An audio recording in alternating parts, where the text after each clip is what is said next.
Sejak ribuan tahun lalu, manusia selalu mencari cara untuk melihat lebih jauh dari apa yang tampak oleh mata. Dalam berbagai tradisi spiritual, pencarian ini melahirkan konsep yang dikenal luas sebagai mata ketiga. Ia bukan mata dalam pengertian fisik, melainkan kesadaran batin, kemampuan memahami hakikat di balik tirai dunia lahiriah. Ilmu makrifat adalah puncak perjalanan spiritual dalam Islam. Ia bukan sekadar pengetahuan, melainkan pengenalan langsung kepada Allah melalui hati. Seorang yang menempuh jalan makrifat tidak lagi bergantung pada indera semata, tetapi pada kejernihan batin. Dalam konteks inilah, mata ketiga dapat dipahami sebagai simbol basyirah, penglihatan hati yang disebut dalam Al-Quran. Mata ini tidak melihat bentuk, tetapi menangkap kebenaran. Berbeda dengan mata fisik yang bisa tertipu cahaya, penglihatan batin bekerja dalam keheningan.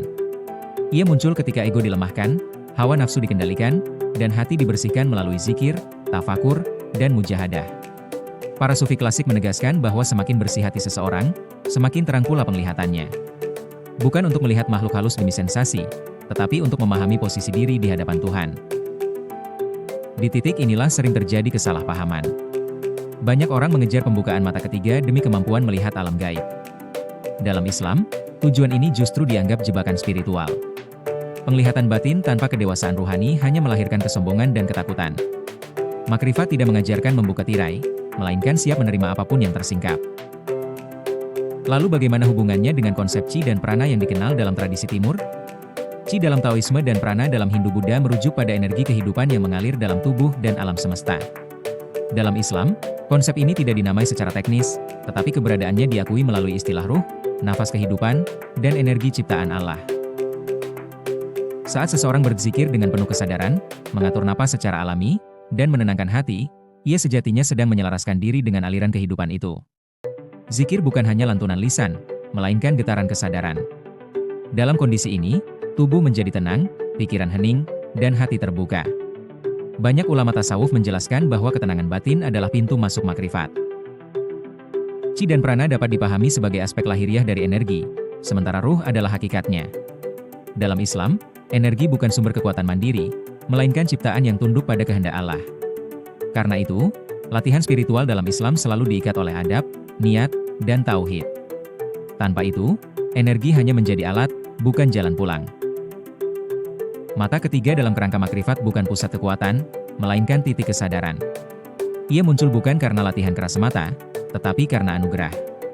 Banyak wali dan ulama besar justru tidak pernah membicarakan kemampuan batin mereka. Mereka lebih sibuk menjaga hati agar tetap rendah, karena tahu bahwa penglihatan sejati datang bersama tanggung jawab besar. Dalam tradisi sufi, dikenal istilah fana dan baka. Fana adalah lenyapnya ego, sementara baka adalah bertahan dalam kesadaran ilahi. Pada tahap inilah penglihatan batin menjadi jernih.